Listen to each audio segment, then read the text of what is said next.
Warning, incoming game over. Warning, incoming game over.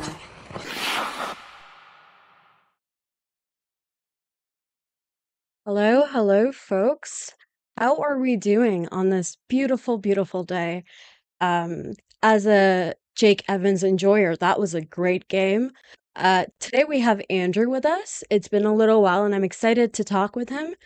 Um, I think we're gonna start with the game because it was a good one. But I know we both want to talk about Laine a little bit. So, Andrew, how are you doing? Let's start with that. I'm doing so much better than the last time I was supposed to be on with you. Oh my God. I was so excited to come on Tuesday, and then I just had this crazy day where I was, from the moment I woke up with the kids, and then I had a 9 a.m. meeting, and then I had to run and do a bunch of Let's start stuff with for the that. kids. Then I had to run downtown and I'm get my doing so computer back. Because for those who don't know, part of the reason why I haven't been on is because I had some bad luck and managed to smash my laptop screen on my MacBook Pro 16-inch, which, as you can imagine, is an expensive repair because it's an Apple thing. Yep. And then I had to come back and I did a stream with Steve Boots, who's like a political news style YouTuber slash TikToker social media creator. And then shortly after that, I just got like super like dizzy and Mhm. nauseous, and that didn't Yeah. go away, and it just got Andrew worse over messaged me time. And being like, Andrew messaged me being like, "Hey, I'm actually throwing up right now," and I was like, "Cool, you go rest. I can do this." yeah, literally, I was talking to Kay on our Discord, and then I was just like, I gotta run to the bathroom. And yeah, so nobody needed to see that. But yeah, it's been It's awesome to see Laine come back, and been I so think good.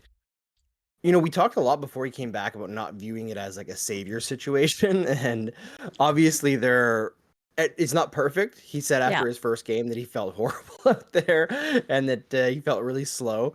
And there are moments that he does look a little bit slow, but Yeah. scoring 2 goals in 2 games, it's not doing much to put away the hype of the savior, hey? No, not at all. Obviously trying to keep it under control. But I think honestly, more than anything, it's just been nice for the energy. I mean, obviously, don't get me wrong, I love the goals.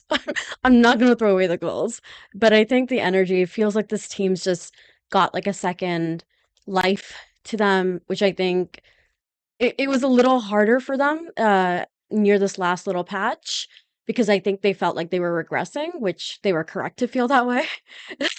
So I'm just really happy to see. I think this team generally just has a good group, and I see like fans across the league talking about like how the kind of the the atmosphere of and the group and the guys seem really close, and with everything with that, I think it's line is just another part of it. So I'm just really excited to see that. I think this game in particular, which makes sense, he got better and better. Last game looked a little rustier. This game saw him be a little smoother. But overall, I'm so happy. I'm so happy for him too. I think Andrew and I want to touch on that, but I'd like to first start a little bit with this game, if that's okay, Andrew. Yeah, let's get into that, and then we'll get Yeah, deeper into Line. yeah, because we have a lot to say about Line A. Um, so guys, you can't blame me for this one because Andrew said I want to talk about Josh Anderson, so didn't bring that one up myself. Andrew, Josh Anderson. Yeah, I'm sorry, my phone just started making noise. I don't know why.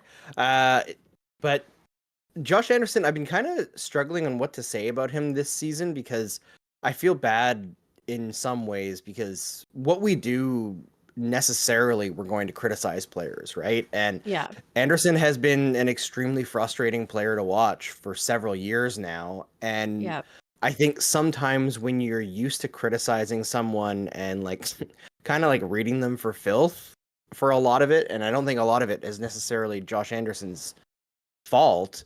yeah, It's hard to change gears and then give them their flowers, but let's be real here. I think that obviously you have to give the Canadians coaching staff and skill development staff a lot of credit, but yeah. nothing that's happening this season for Josh Anderson happens without Josh Anderson buying in.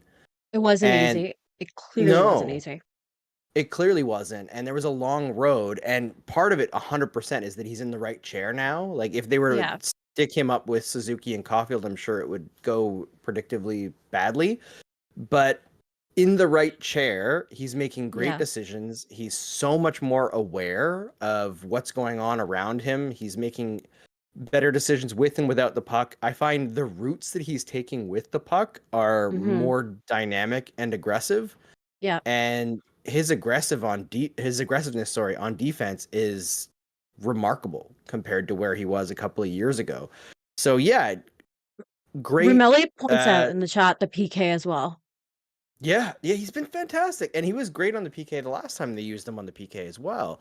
And it seems he's only grown there. I do Yeah. wonder if playing more on the PK has allowed him, when there's more space and he's a quick big dude, to kind of get used to what he should be doing on the defensive side and Yes. becoming a better defensive player at even strength as well.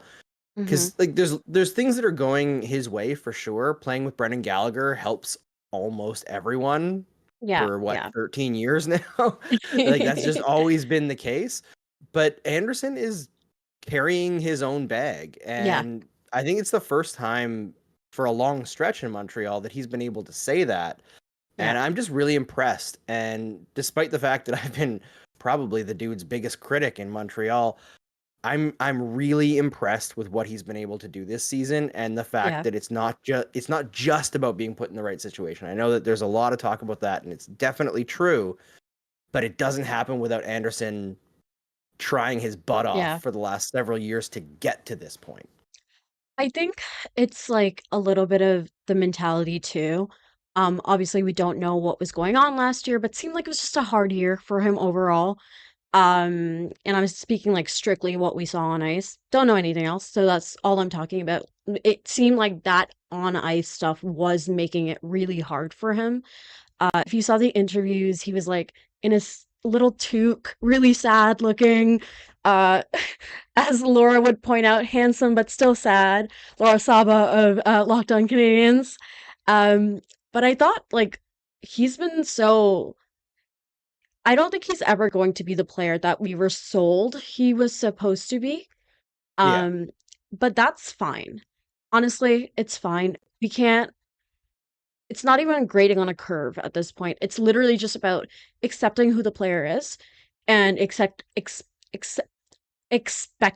better. So accepting the player, expecting better. That And it's a bit of a tongue twister, but I love the uh, line. It makes sense, right? Like that's kind yeah, of the way you have to approach sports, really. yeah. Like as a fan, accept the player, but expect. That's great. That's great. I feel like Thanks. Marty St. Louis would have written that line, but he would have asked Chantel how to say it in French. And there was like an interview from this morning. I can't even remember what word it was. It was just like a word that literally, like people are like, oh, this word in French would just be something with an accent, like the same word with an accent. It was literally that. So, yeah. But like for me personally, I think the first time I really saw like Josh Anderson and was able to admit to myself, because I think, like you said, we spent so much time criticizing him that it's easy to stay that course, and I think it's a little hard to change um that narrative even in your own head. So I think the first time I was really forced to acknowledge almost how well he was doing was on the PK, because Marty pretty much put him there to start. Um and like I said, it's and that's a great call, Andrew. I think just having the space of forcing him to be more defensively aware, because you have to be on the PK. Like, it's not, you're not going to score shorthanded all the time. It's just literally about being defensively good. So, totally get it. I think I can definitely see that happening. And I'm just happy for the guy, really. I really do just, I have a real soft spot for people who are struggling really, which is like, yeah, it's just it's nice to see. I think that's it. It's just nice to see. And while we're handing out flowers, Bernardo Saunier points out, as I always say, Jake Evans only scores bangers. He only Yeah. scores banger goals. he can't score a boring goal. That was a Everything good is one. That fun. was a really good one. He like turned, who was it, Roman Yossi inside out? Like, come on. That was sick. And I think Armia did his part very, very well too.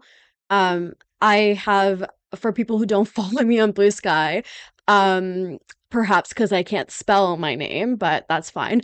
Uh, for those who don't follow me, I have a post that I really like to reference. It's like Yoel Armia and Jake Evans on the PK, and then it's a picture of Rantanen and McKinnon together. And I genuinely feel like they just like have some sort of magic that works for them on the PK. I don't like obviously Armia only got the goal on the empty net, but I feel like it was a well-deserved one. I don't think he was like Yeah. coasting all game and just got that point. I think he really earned that point. And he made sure to walk it all the way to the empty net. Yeah, after missing twice, he was like, "This one's going in. We're not doing the Patrick Stefan thing here." Yeah, I've been actually pretty happy with Armia this season. I know there are times where people get frustrated with him. I think he's one of those guys where because he's like large and kind of slow and not a consistent offensive producer, people get really frustrated with him quickly in certain Mhm. situations. But overall, I think since he was sent to the American Hockey League to start, I think last year, I think Yeah, he's been great. Like yeah, there's no attitude issues with UL Armia. He goes every game, he does his job, he does simple things. The biggest problem with UL Armia is sometimes the coaching staff overuses him, right? And yeah. that's not UL Armia's fault. No, no. It's funny too. You talked a little bit about like just mentioned the attitude or whatever. Uh, so Armia always gives like these interviews that are like two questions, and then each question has one answer. But because of the Foreign Nations thing, he had an interview with I can't remember which reporter it was, but it was with someone. It was like a real one too. Like he gave like several answers, and I was like, wow, good to know the man can speak. Yeah, he does seem like one of those guys that doesn't really care for the media side of the job. You know, like Willie Nylander is like that a lot in Toronto, even though he's like pretty like outspoken and outgoing in his personal life. He just doesn't really Yeah. want to deal with hockey media, which I get. Like, there's some Hmm. people who are just like that. And Yeah. I actually knew somebody who used to live in the same building as Yuval Armia, and I Hmm. was talking to her a couple years ago when he was like really under the microscope, and everybody was Yeah. going on about him, and I was like, "How did like, you see him every once in a while? How does he see him?" And she was like, "Well, he has an unbelievably beautiful family Yeah. and drives two Ferraris, so I think he's okay." I was like, "Yeah, yeah, you're Love probably that. right." Love that. I Like think he's a it's also a little bit of the handsome fit. dude too. He's a very good looking man. I will die on that hill. I have a mental list. Guys, one day maybe it'll come out. Um, but I'm pretending to be more professional these days. So I mean, if you look at my Twitter, you'll see some tweets. Um, but my point being, I think it's a little bit of the Finnish thing too. Like you really see like you have the bad like your European stereotype, but I feel like that's one of the ones that's like actually rings true. But speaking of stereotypes, I think one thing that you mentioned about people getting frustrated with him, I think that he's a big boy who doesn't necessarily like using his body in the way that people would like him to. So he is very strong along the boards, don't get me wrong. He's able to do all that, but he's not he doesn't throw hits, you know? Yes. So I think it's a little bit of that too. People see a big guy and are like, why he no throw hit? And then they get mad about it. So I think that's another Yep. one. There's that too, and then if you watch Army in practice, like I remember watching, I think it was in the summer, I'd taken one my oldest down to like see the Canadians in like the training camp or whatever. And Armia was just sitting on the ice one year and firing pucks through the camera hole in the glass from like Wow. 30 feet away. And Wow. like getting 4 out of 5 of them in. And you watch him do stuff like that and you're like, how don't you score 40 goals a year? But it's a totally different situation to sit Yeah. there calm by yourself on the ice than a game situation. That's something that I'm trying to talk about more Mm. with the highest level of sports, because getting more into athletics myself, Mm-hmm. there's this realization that you have when you've put in a lot of work, but you're still not very good compared to people who put in a lot more work than you. And then you realize, like, when it gets to professional sports, like, the gap between that and the next rung down is so severe, and the amount Mm-hmm. of time you have to react to things is so minimal. Mm-hmm. Things start to make a lot more sense when you've experienced that Yeah. skill gap yourself in a different sport, especially like if you do combat sports, because there's no hiding. Like it's not Yeah. necessarily like soccer where you're like, well, I ran pretty well and I kept up with the play. Like you're getting punched in the face. You know when you're not blocking very well. You know, like you know Yeah. when you're behind. So that's been You interesting for literally are me, and I'm getting trying to punched in roll the that in. face with the reality. There's no, yeah, I think, oh shit. You're right. Andrew, you're gonna have to pick up. I'm just gonna be right back. Oh, never Okay, mind. no We're worries. good. We're good. You good? I'm not gonna describe what just happened, everybody, but we're good. Okay. Moving on. Sorry, the guys, that's gonna hurt for a little while. Uh, moving on with like that kind of. Let's talk about another Finnish player, I guess, is the best way I Yes. can go with that. But guys, first, I'd really appreciate if you could like the video. If you're not subscribed, please subscribe. I'm seeing a lot of people in the chat that, of course, are regulars. Just would like to shout out MFM real quick because I know they're not able to be in the chat today because they're at the game. So I'm happy it was a good game for them. Um, so yeah, wonder what Finn we could be talking about. Arturi Lekkonen? I don't know. I mean, may as well. I could talk about him Both of us would forever. love to talk about Yeah. Arttunen, but no, we're talking about Patrick Laine. The Yes. thing that stood out to me, more than anything, in terms of like off ice stuff, with Patrick Laine is just watching his interviews and reading some of the stuff that he says. He is alarmingly raw and honest for Yeah. a hockey player who has media Yeah. training. And I remember that when he was first interviewed when he was going to be drafted. He called in over like FaceTime on Sportsnet or TSN or something, and Yeah. was just like a total goofball and like wasn't taking things serious, even like as a kid, right? And I was like, oh, this guy's a little bit different. Like he's got some personality to him, and you Yeah. understand why like Jets fans fell so in love with him aside from just the goal scoring. But Mhm. I remember he talked about how he'd talked to his therapist, and with the amount of time he'd spent away from the game rehabbing injuries over the last little while, they had agreed together that just putting on the Canadiens jersey was Yeah. going to be like an accomplishment, and anything Mhm. outside of that was a plus. Mhm. And I just look at that and I think, what a enlightened man Yeah. for an athlete. And I think that on top of the fact that he's clearly helping the roster on the ice, helping the team on the Yeah. ice by pushing people down into the right spots, adding some scoring on the power play, and some scoring threat at even strength as well.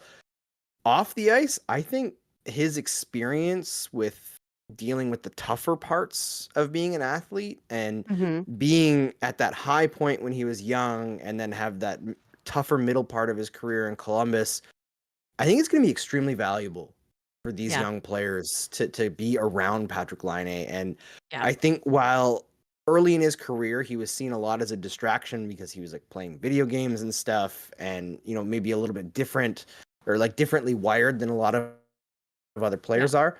I think it's going to be really beneficial to have Yeah. somebody who can talk the way he talks and be Mhm. open about things. And uh, I forget who it was that were talking on Blue Sky during the game. I think it was like rat poison or something was their name. But the destigmatization of mental Yeah. health issues, it's happening anyway, like around the NHL. Yeah. But having somebody as big as Patrick Laine doing that on the team, I think is going to be really helpful. Yeah, I remember, well, first of all, I want to say that like I just really admire him. I think it's really hard to be vulnerable in a situation like that. First of all, we've seen him like take really like we've seen, I don't remember exactly what the situation was, but somebody took really unfair and cruel shots at him. And instead Mm-hmm. of, instead of doing like, which like he would have been well within his rights just to ignore it, but he decided that no, he was just gonna, he's gonna use that for good. And like kind of I don't remember exactly what he did, but I remember he like for a mental health foundation. Like so it's been just really, That's right. really, yeah, it's really, I think it was like a radio personality who said something. And he was essentially like, well, I'm gonna do this instead.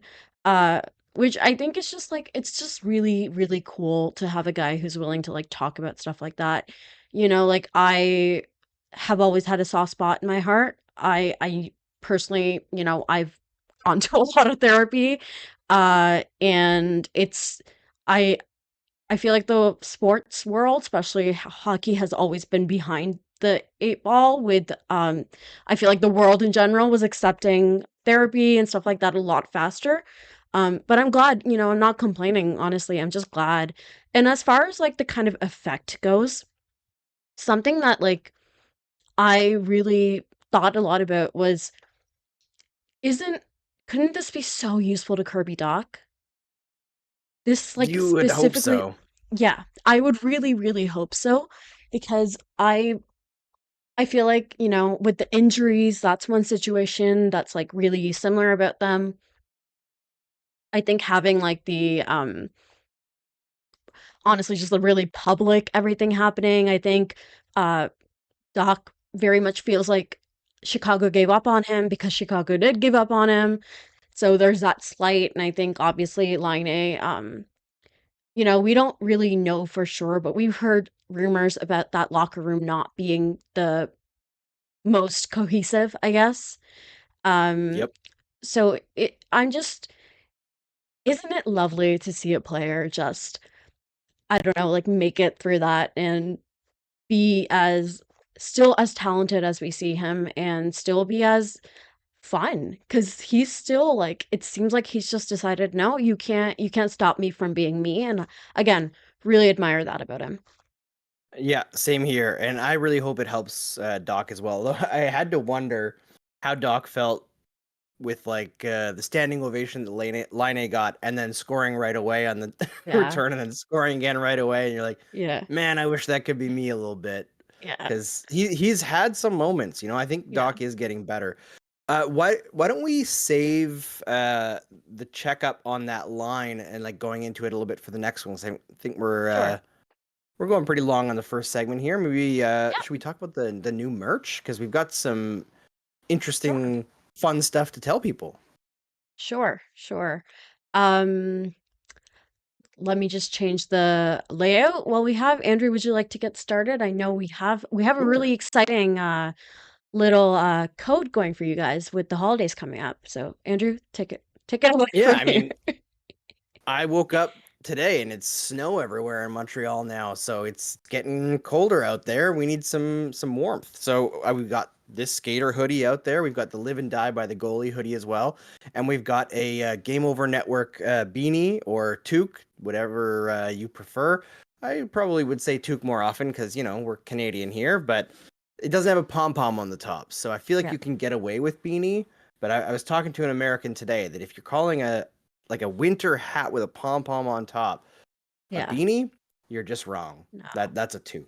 Yeah. But it's really the toque is nice. I got Yeah. one myself. I got a pink one. It looks awesome with the little Mhm. purple dots on the little skater Very cute. controller. Like it's just fun, and all of those winter styles products are 15% off on the store with the code Go Holidays. It's just GO Holidays. All caps in the first three. So game over, GO Holidays. Use that code on checkout. You'll get 15% off. We would give you more off, but we keep the profit margin on the clothing as low as we possibly can to make sure that it's affordable for people. Because, listen, I've said this a lot. It's friggin' rough out there in the economy for most people. I think almost everybody feels more squeezed than they did Mhm. even a year ago, Mhm. way more than 4 or 5 years ago.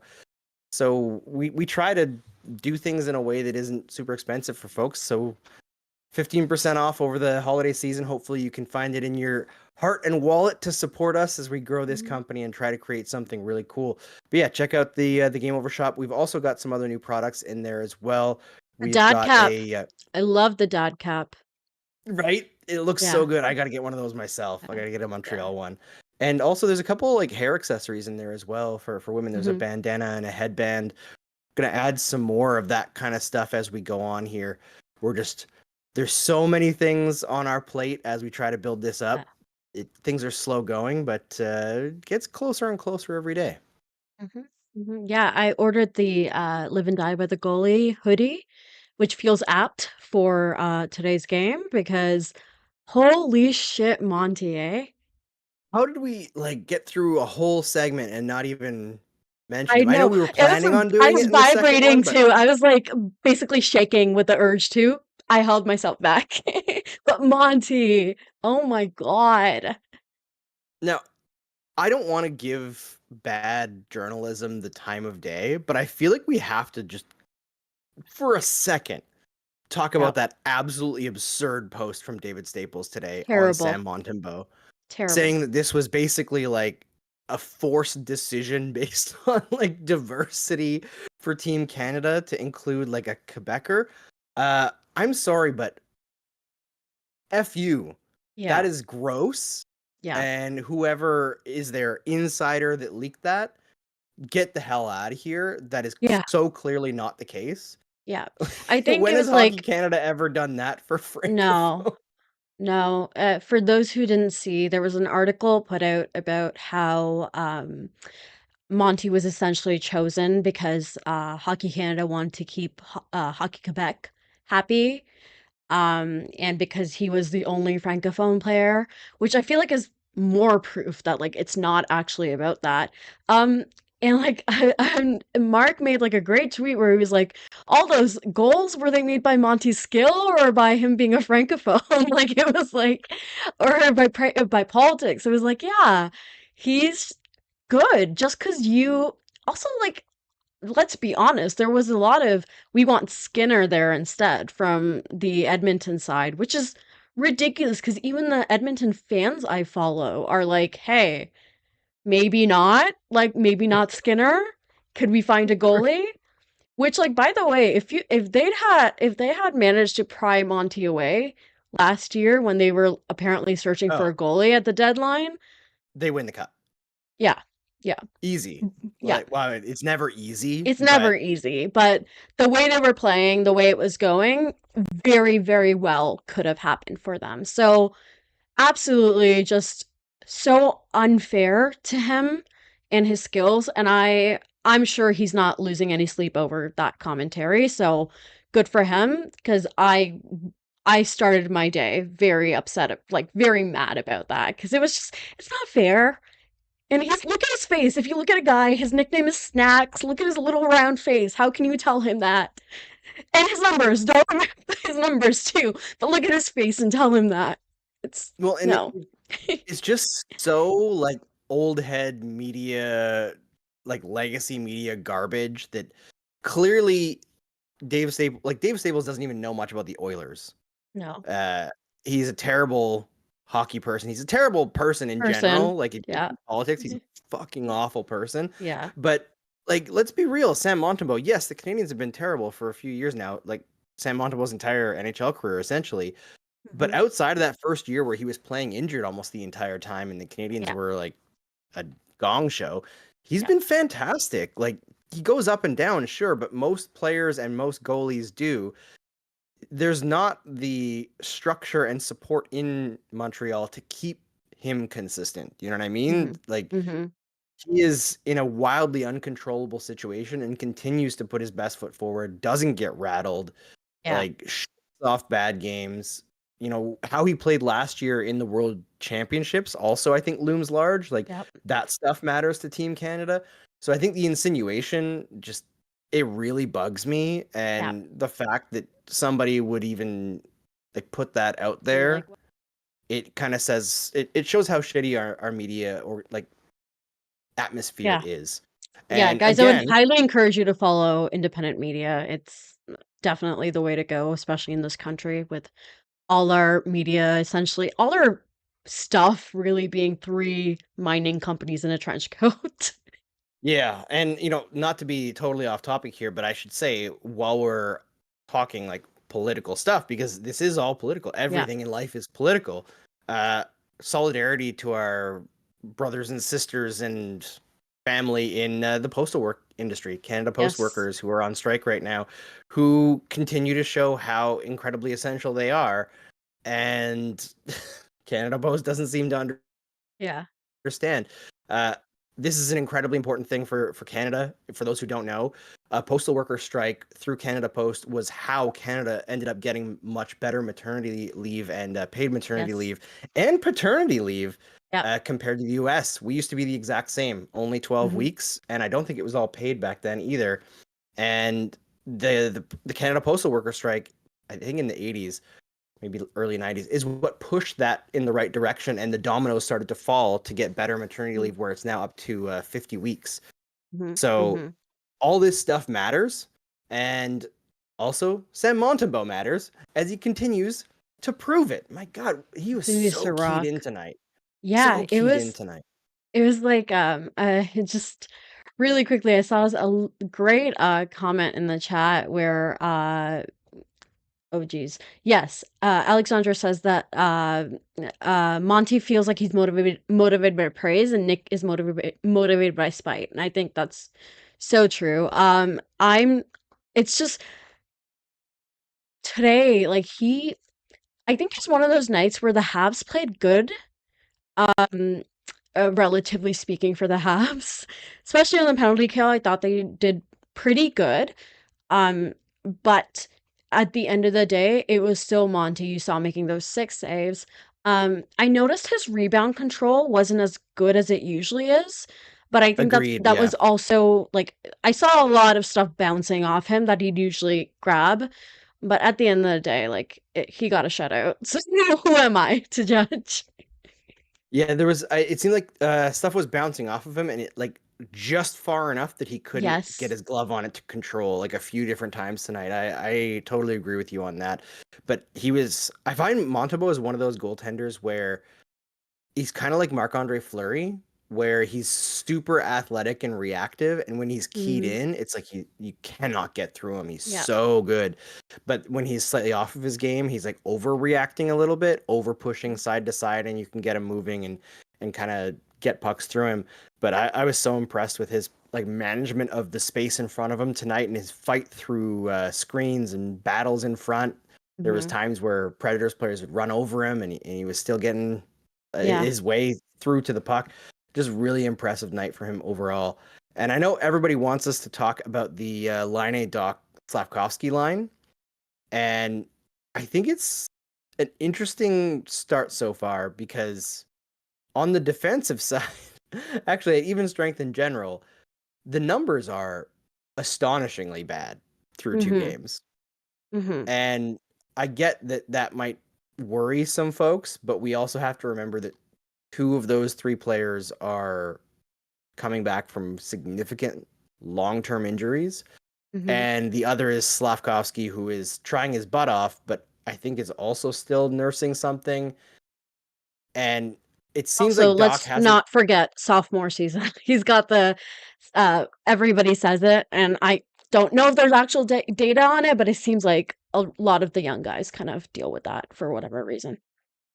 Yeah, yeah, it's interesting. And as much as like defensively, I don't know if that line's ever going to be great. Like maybe if Doc really captures things back defensively, like he had in his first year and game and a half last year. But in the short term, I think seeing those numbers be pretty bad shouldn't worry you. Yeah. It's like, give them time, let them cook. I think they've made a lot of good plays that don't fully connect as they're Mhm. finding each other a little bit. Slavkovsky looks like an incredible playmaker with Laine. Like the He potential looks there just looks so good. There's a right. lot of it felt like a lot of it felt like he's making smart plays, which is so encouraging. I think Slaf is that was one thing that like really made a difference for him is when he started thinking. Um, I'm not sure if you saw it, Andrew, but uh, there was a article that Arpin Basu had where essentially Slaf was like, um, I think it was actually in the show, the Basu and Godin notebook. It was one of the things. It was something to do with Arpan Basu. I want to credit him. And he said something about how Slaf essentially kind of revealed in the media availability of the game after Laine came back of the last game. He's essentially like, yeah, I basically got told to put my shit together by somebody in the organization. And then like after some pushing, they were like, he was like, yeah, it was can't use. Like he kind Yeah. of gave me like he talked to me and he's like, and he made sure to emphasize that like no, I listen to Marty too. It has nothing to do with Marty. It's just for some reason I needed like another voice. So first of all, I think the boys are kind of protective of Marty. I think they're like as much as they pretend not to, I think they're hearing the noise about Marty and are like, actually screw you guys. And second of Yeah. all, it's just really like it's a good sign of the kind of player that Slav is.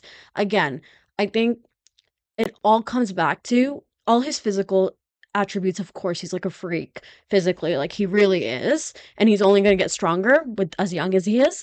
Um, but I think at the end of the day, it's really the mental stuff that has really favored Slav because I honestly, and I'm not saying that like anything's worse with that. I think Kirby, especially the injury, is making it hard for him. But I think the public kind of response is again, totally understandable, but I think Slav is just handling it a lot. He's handling it in the Armia way, I think, is the way Mhm. I'd say. Yeah. Yeah, I think that's the kind of thing that I remember the day that he was drafted and the Canadians were talking about that he has the personality to succeed in Montreal. And you always wonder whether or not you can tell that with a Yeah. young kid, like a teenager, and also whether or not the organization itself is good at judging those kinds of things because the Canadians haven't been for a long stretch. Yeah. And they seem to have nailed it. Like he Yeah. does seem to have that like cool as a cucumber, calm under fire, isn't really bothered by, the outside pressure. And that's easy to say while you're getting lots of chances to produce and you're going to be on the top power play unit and all that, but Slavkovsky earned all that. Like Yeah. he And wasn't he has gifted gotten demoted. anything. Yeah. He started quite low in the lineup. I think Marty did have to take a bit of like a flyer on him to put him up there in the first line, but he earned his way there. He wasn't just put there and then left there no matter how he was playing. I think like a bunch of us actually had a problem with how quickly he was being reacted to, I guess. But he's just been every time I like listen to Slav in one of his interviews and like he had a like funny little joke last interview too where he was like they asked about the Bell Center being so loud for Laine and he was like, yeah, it was good, but not as good as my hat trick. And I was like, okay. So it's really good, and it reminds me like every time I see him like talk about something like that, I'm always like I'm reminded of the Carey Price like relax, Yeah. like that moment where I'm like, yeah, like I think it's just really cool. I'm just really happy with Slav. Also, while I'm here, just really quickly reading the chat, Kale Savard, eh? Yeah, I know that. I saw a few people mention there's a Daddy Habs journey and Rick Springhetti and Bernardo Saunier as well. Also, we're talking about the out of the box breakaway for David Savard, and I think he deserves extra credit for that because it's not like he was just hit coming out of the box. He Yeah, came back into the zone and got the puck himself, yeah. and then I turned didn't notice like that. the giant boat that he is and still had that burst of speed. Like I know he was rested against like guys who were out there for a bit, but that was awesome. I wish he'd scored though, because I feel like the Bell It would have Center been roof would have so caved in. fun. It Like, was like he's just so funny. Like I genuinely have become so fond of him ever since he's been playing in the right spot in the lineup, I think. Because it's just so much easier to like remember that he's like kind of just like an older dude who's just like makes like funny noises for the team and like does the nom nom thing for snacks. And it's really charming if you think about it that way. And when he's used the right way, I think he's a perfectly serviceable. perfectly fine where he is. But it would have been so funny. Also, I have to say, I know it was a breakaway, but I think it was fast for David Savard, but it was still one of the slower breakaways I've seen. See, you need to go back in time to like the first year of the shootout and watch. I don't know if you've ever even, because I know you're a little bit younger than me, Kay. Do you remember Jason Allison? Mhm. No, maybe. Nope. No, yeah, he was for a while. He was like a crazy good playmaker in the NHL, but he was like in the dead puck era. He was incredible because he Yeah. was super slow, but nobody ever was able to skate fast because it was all clutch and grab. Yes. And then things switched over in 2005 to like a lot more power plays, a lot more punishment for interference. And I think he was in the Leafs and he just got like wildly left behind. Like you could tell he still had the skill, but he could not keep up with the game anymore. And there was like a famous, because he was good at the shootouts, I guess, in practice or something. And the Leafs rolled him out for a shootout, and it was like 5 years to get Yeah. down the ice. It felt so slow. Yeah, Marco says, yeah, Jason Allison was slow AF. Yeah, he was Oh. he was a slow dude, but good hockey player for a Oh long my God, stretch. Bernard, I keep saying imagine he gets a goal before Hudson. I mean, seems like everybody's gonna. Poor Laine. He'll get there. Speaking of shootout merchants, apparently, Nick Suzuki and the fire that was very clearly under his ass today. Like, uh, he again, I keep referencing things that I'm chronically online, guys. I'm really sorry about this, but it is press conference at the interview. I don't know what it's called, Andrew. Uh, he had a thing after practice, and they asked him about it, and like, you know how Nick is like super like blank faced and like very like even voiced. Somehow, even in that even voice, he managed to sound so pissed off. And he like did like a whole shrug, and I was like, "Oh, my man's emoting. He's pissed." Yeah, I love spiteful Suzuki. You know, Yeah, I think he's almost at his best when he's a little bit pissed off, and that's great. yeah, I've liked seeing some of the minutia come back into his game over this last little stretch. He was fantastic tonight. Him and Caulfield. yeah. I had a moment watching Caulfield tonight where I wonder if the struggles to score last season were like the best thing that possibly could have happened for him long term Mhm. because the way that he distributes the puck now is just so much smarter, so much better. Defensively The too, eh? big Just changes without the for him. puck, yeah. No, you're completely right. I think he was very much obviously he's a goal scorer, so I'm sure it bothered him, but you could very clearly last season see his game like round out. And I think just to kind of give him like his praise, I think Alex Newhook is clearly the least skilled player on that line, very clearly. I think ultimately, in an ideal world, he's not there, but he has been working really hard. I think that's like something I had in my notes where I was like, he's been 100% effort. I haven't noticed him like, he's definitely doing the thing where he's like, I know these two guys are way or have the skill above me. So what I'm gonna do is use myself like a bowling ball. And essentially, like he's doing his best impression at Josh Anderson, I think. At just a more I think like a bit of a smarter level, which is why it works at the top line and Josh Anderson doesn't. Yeah, yeah. I mean, Newhook is interesting, right? Because I think Uh, early in the season, the big criticism of him was more like he wasn't feeling it. Like he didn't feel like keyed in a lot. Like he was mhm. missing a lot of pucks. He didn't seem like he had much attention to detail. And so Inconsistent, I would that say. what's that, sorry? Inconsistent, I think, was one of the issues Yeah. for him. Yeah. Yeah, but he just like didn't look as like fiery as he did last year. Okay. Last year it seemed like even when Newhook wasn't necessarily producing, he was still creating chances pretty consistently. And putting him with Suzuki and Caulfield where he just doesn't have as much to do, I think it's allowed him to simplify things a little bit.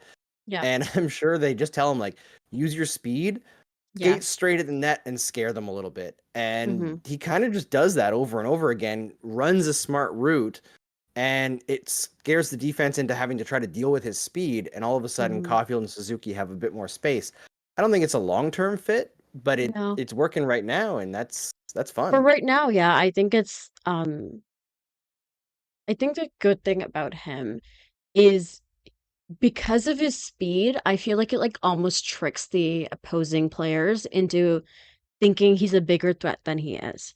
Now, he is like we can all remember, he does have good hands. He is able to do things. So it's not like they can completely disregard him. But Yeah, at the end of the day, I think his speed really just like scares guys almost in a weird way into giving him more space than he would necessarily um or into taking up more of his space than he would necessarily like need to be to in order to be neutralized. Um so it's just really cool to just see him go like, I'm just gonna skate. I'm just gonna skate. I'm gonna skate in a way that gets these guys away from like Nick and Cole. And I really wanted to give that little acknowledgement because I think I am also one of the New Hook defenders. Um because, you know, whatever the circumstances are, I think it's weird because I was really scared that I'd have to defend him even more on the top line. Because, you know, guys put in a higher position, more visibility, playing with higher skill, can't keep up, etc., etc. But I think in a weird way, this has been the best fit for him this season, yeah, even by over the far the second best. line. Yeah. So Yeah, it's worked. yeah, I think this is at least this season has definitely been the best fit. I don't know what the fit is for New Hook long term. I still Yeah. think that when the Canadians are at the point where they're competitive, it makes the most sense to me for him to be part of like a surprisingly good third line Yeah. that can score more than you expect a third line to score. Because I think the way that the Canadians are building is going to be like less top heavy and more like a Yeah. relentless assault through four Yeah. lines and three defense pairings. That Yeah. seems like what they're going for.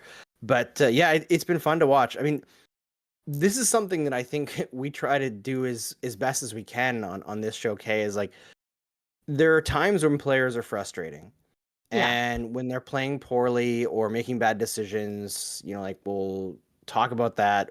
We might be down on them for a bit, but when players are playing well, there are guys, you There know, are and guys. Yeah. this There is are something I little always wondered guys. about. Yeah, and this is always something that I wondered about as when I was younger, like how I would feel about being really connected to a team as a fan when I'm older, and like how am I going to feel about these players when I'm older than most of them? And Yeah. it turns out that outside of like the older veteran players, but with the young guys, I'm like, yeah, that's my large adult son. Yeah. Like Yuri Slavkovsky is my large adult son, Yeah. and Cole is my little boy, Yeah. you know, Yeah. and Nick is their babysitter, Yeah. and But he's still like like a that, he's still a teenager, you know? Like yeah. I still feel like sometimes I'd have to be like, "Nick, you can call me if you need a ride home.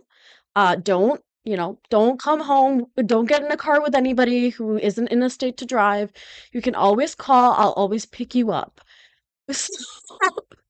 But you know, and you would be able to count on Nick Suzuki to always So call. you can He's always call. never like I can see. Well, I know we've had Nick's mom on before, but I want to bring her on again and be like, he was a very truthful teenager, wasn't he?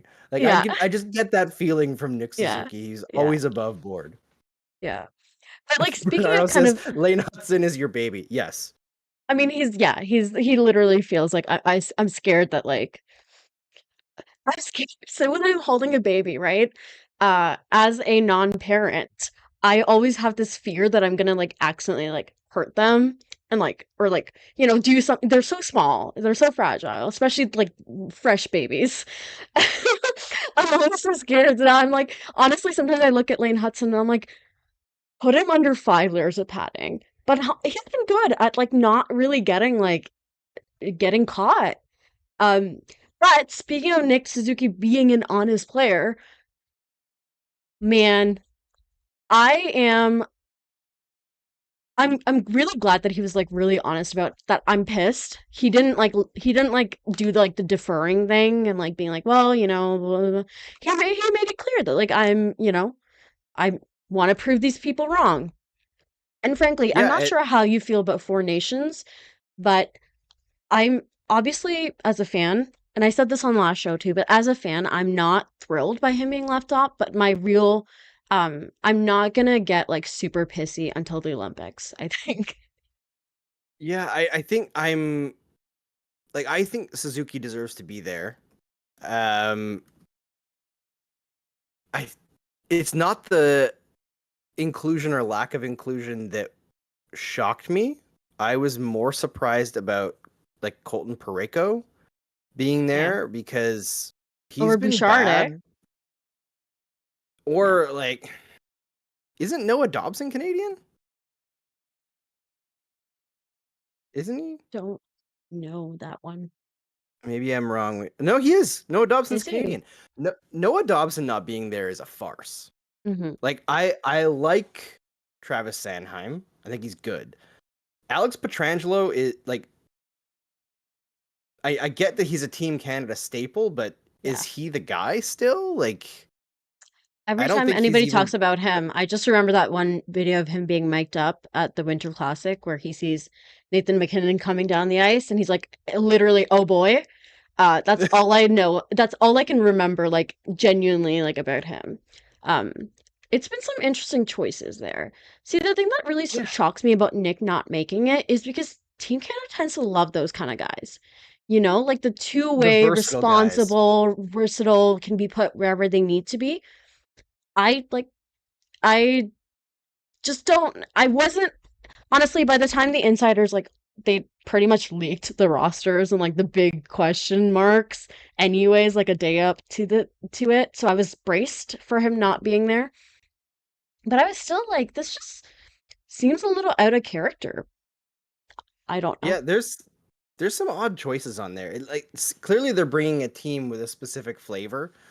Uh, I don't know if they have the skill, honestly, to beat Team USA. I think they do it.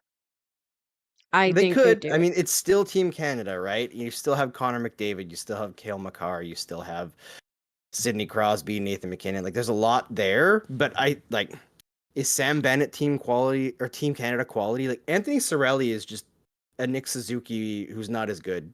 Like, I understand that people might disagree with that because he's a Stanley Cup champion, all that. Put Nick Suzuki on the third line of the Tampa Bay Lightning. I think he'd be fine. Yeah. You know, Yeah. Seth Jarvis, I like. Again, is he a must-have there? Travis Konechny, I really like. Yeah. But if you're taking Konechny, I don't think you need Brad Marchand anymore. Like, I'm I sorry, think so. I know that Brad Marchand's a good player, but the change in what Marchand's able to accomplish since Patrice Bergeron has retired, and the fact that he's getting older, Hmm. he's going to end up scoring the golden goal or something after I say this. But I just don't think Marchand on like balance has Yeah. earned a spot there. Yeah, there's definitely some nepo spots there, which as per Team Canada is just the way it is. I know Bruno says yes, but you're forgetting Pareko needs to be there for diversity reasons, which is we need to include less good players. Yeah. I saw Matthias double or XL says anyone getting Team Canada 2006 vibes from this, and very much so. I think that there's less low quality talent than that team had because Mhm. they brought it. I think they had like Kirk Maltby and Chris Draper and also Todd Bertuzzi, which was like probably one of the What a wildest choice. picks for Team Canada of all time because Yeah, Bertuzzi was washed by then also yeah, after that suspension, and he never should have played hockey again after that anyway. But that's a whole other yeah, topic of yeah. conversation. Should we switch to the overtime there, Kay? Yes, yes, for sure. Um, what would we like to do for So overtime? Andrew, could you remind me? just let's get some questions in from the Let's get chat some that are off questions topic. in. Yes, Yeah, I yes. saw Bilal in the chat says that they've been 1 month no alcohol, so congratulations. I've Congratulations. been Yeah, talking to that's a lot of folks recently who've been quitting drinking, and I'm sure part of it is, we talked about earlier, the economy sucks and booze is expensive, yeah. but a lot of people making that choice this year. And for anybody who is struggling, I just want to say, like, 2024 has been an extremely tough year for myself as well. Mhm. Part of the reason why I haven't been on as much is like the busyness of running the company and trying to get things to a point where it's safe to employ as many people as possible and pay Yeah. them consistently, but also just like the mental health grind this year. I've talked a lot about my like fitness journey and stuff, but all that started here first. Yeah. And for anybody who needs help or just wants to talk, like we're always around. You can reach out to us, and like serious congrats. Yes. Not using substances is a really hard thing, and the way that our time is crunched by like both how often we have to work and fitting everything in to just have like live our lives, and the world as it is right now, the trends worldwide, to move away from something that can allow you to like numb Yeah. is a big mature decision. So anybody Yeah. who's doing that, I'm very proud of you. I know quite a few people who really started using substances a little bit more than they used to during the pandemic, and it just kind of lingered. Which again, it's just with the state of the world, totally understandable. So I'm just really proud of everybody who's making responsible decisions. You know, I would never tell people to whatever their choice is, just I hope whatever it is making you happy and is healthy for you. Um, so yeah. Thank you guys. Thank you for so much for being part of this little group and helping us support each other because it's just nice. It's nice, this corner of the internet. Um, I actually Seriously. do have some questions. One of the questions in the chat that I'm really uh oh, I see you answered it, but I was gonna just say, like, I know I can't find the answer or the question, but it was something about what our notes look like. Um, for me, it's literally I just say what's coming to my mind, but I try to kind of have some. So I like to start with questions going into the game. I usually have like one big question. For me today, it was how is that LDS line gonna look, or LSD line, whatever you prefer. So however that. Is that the name people are coming up with? Is the LDS line? Bunch. LDS line, which is really funny to me. LSD line, the 6'3" and over club, or the lottery line, which is also really funny. It's a good nickname line, I think. See, what Um, we should go with the LSD line, and then once they've been together for a while and score a bunch of goals, we'll like put them together in a clip, but have it like psychedelic all the way through. Just really lean into it. But yeah, mhm. yeah, I don't like LDS because that That's feels really like Latter Day I Saint. know, but it's really funny. I It know, is I really I funny. hate it, but it's so funny. It I is think really I like the funny. lottery line the most. Yeah, lottery line's pretty good. That's pretty good. Yeah, I saw Denny says cherry Coke or Dr. Pepper. This is an important question. neither. I No, I've got. do not like Dr. Pepper, and I'm not a Coke girl in general, so I don't. See, It's one of my big faults in life, I think. I do like Dr. Pepper, but I Yeah, am unfortunately an addict to cherry Coke Zero. Uh, nice. I am attempting to break that shortly, actually, because I'm trying to put my money into like where my mouth is more Yeah, and try to not support shitty corporations. yeah. Unfortunately, there's so many bad ones. One of the things about me is I am a sparkling water girly. It is I Mm. used to make fun of people so much for it because like it's literally it nothing. But for me it's just like I think I just like the carbonation even more than the taste. I'm just like, ooh, spicy water, you know? Yeah, I hear that. I'm a big carbonation person as well, but I can't do the for some reason I can't do carbonated water. Never could. I'm trying to look see if there's Ooh, any other questions here. I see a two-parter. Bernardo asks how heartbroken was Kay when she found out Guli wouldn't play tonight. Um, I would like to in the next question is by Alexandra is well, Gooley not playing brought in JB, so it was a monkey paw thing. So I think that's genuinely that was my first reaction upon reading the tweet, because I'm not the Montreal Canadiens kind of formatted it as Caden Gooley is out, and then they were like because of illness. So I got to out, and I was like, chat, should I or should I not take drastic actions for my life right now? Uh, but then I read the rest of it and I was like, okay, we're good. We're so good. But I have a feeling that Slaf and or Arbor are about to get sick because those boys spend too much time together. Uh, and it feels like, as much as I think that Caden Gooley is like a mature soul, I still feel like he coughs with his mouth open because boys are gross. I mean, the way that Nick treated him in that little thing they did a couple weeks ago, maybe there's some animosity there about coughing with the mouth open, but that was pretty You funny. know what? That's one of the things about Nick. I think he looks like he coughs with his mouth open, and I hate that. I hate saying that because I usually we should rank players in. That's a He just later. needs to That's a sniff. segment. Exactly. The Nick sniff. That's what the big thing is. Before we close it, I forgot to mention it during like the main show, but I did want to talk about Jaden Struble a little bit because Yes. he was a monster tonight. Yeah. And while I was sick the last game, I came up with like the comparison that what he reminds me of. Mhm. He's bigger Francis Bouillon. Okay. That's what he Interesting. is. And anyone who thinks that's damning with faint praise doesn't remember Francis Bouillon in his prime and doing things like beating the brakes off of Darcy Tucker and becoming an absolute legend, despite that he was like a bottom three defenseman. Yeah. I think Jaden Struble has that same potential Mhm. as like a Hab. Like I think he Mhm. can be a guy who just sticks in the lineup for a very long time, is very versatile in what he does, and like um his problems aren't big. You know, like Yeah. they're not very standout problems.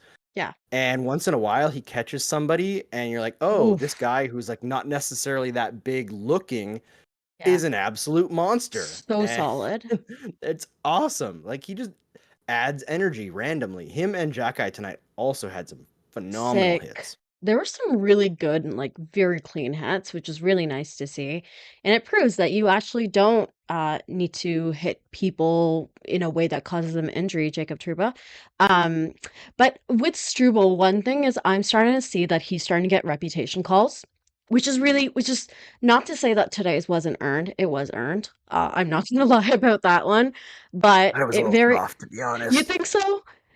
I don't know, I Yeah, feel I didn't like think well, I he think, had. like, at the time of the game in terms of where the Habs were, they were always gonna have some softer calls, which sucks to have to Yeah. put that in context, but I don't even necessarily know if that was Struble. I think, again, totally, ripping off Ian and Laura from Lockdown Canadians, but that's something they talked about, like, Arbor's starting to get the benefit of the doubt with the refs, and in place, they're like, "Who else can we screw? Jaden Struble."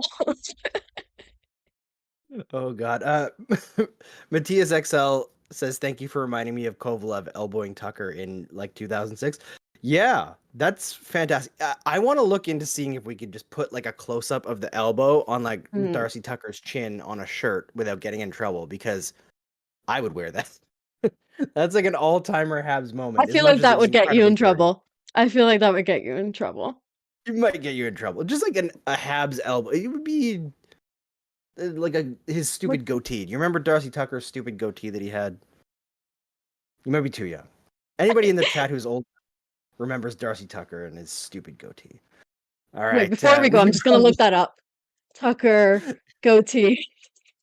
Darcy I, Tucker s- goatee. I have strong opinions on facial hair, Andrew, as as I like to be very loud. Oh, it is a very I see. Um, Yes, you see what I mean? okay, yeah, Like that's a goatee. all-timer punchable face. Yeah. Also, like one of the most dirty players ever, Darcy Tucker. Just awful. Marco Larrabee says the level we're seeing from Laine right now, adrenaline or sustainable. This will be our last one. Ooh, why don't you get started, Andrew? I, I mean, I think if you listen to Laine, he'll say adrenaline. I Yeah. think he's very self-deprecating and real. I think you look at the underlying numbers so far, and you're like, yeah, it's probably not sustainable. But also, when you get Laine the puck in that situation, he's going to score. Yeah. So I think that there's a lot more to see out of Patrick Laine, but a lot of the early returns are pretty solid. I know that line is struggling a lot defensively, but it seems to me a function more of like chemistry Yeah. and They're two getting it players together. still finding themselves Hmm. than it is like bad decisions over and over and over again. And I don't know if he did it as much this game, but in his first game back, I really liked that Laine kept on just skating into players' sticks when they were holding the puck. Hmm. And he was like, you can either trip me or like move your stick, and I'm just gonna take the puck from you. And he just kept on timing it really well. And Yeah. I kind of like that. Just Yeah. don't do it into people's knees, Patrick, because we Yes. don't need to relive that again. Yes. No. I'm gonna take the coward's answer, which is both. I think he's really hyped to be playing, and it's driving him. Um, I think it what's I don't ever wanna bet against Patrick Laine's scoring abilities. I would never. Yes, I think that's a losing bet, so I'm not gonna bet on that. I think I'm gonna say, honestly, you know what? I'm gonna say it's gonna continue. It might, like, in terms of like how that line looks, we're gonna see it get better, and by that metric, we're gonna see him kind of stay dangerous. Obviously, he's not gonna score every single game, but I overall think as that line builds chemistry, they're gonna. I think he's going to find comfortable comfort in the zone that he is in. So yeah. I Um. agree. Yes. Can I throw out a closing thought? Yes. I'm just looking quickly. Sam Montembeault, as of right now, is in his fourth straight season of his save percentage increasing. And I don't Really. think that's a coincidence, nor do No. I think it's a trend that will reverse anytime soon. So, He rocks. Sam Montembeault. That's what I'm saying. Snacks rocks. So we're gonna sign off, but right before we do, I do want to remind everybody to please like the video. If you're not watching this live, we always really appreciate your comments, but even if you aren't, you're interacting with us, which we love. And yeah, feel free to, if you have any questions, honestly, drop them in the comments. I'm happy to, if I'm able to answer them, I'm happy to answer them. But to sign off, that's Andrew Berkshire. This is K Imam, and we are going to do something else now.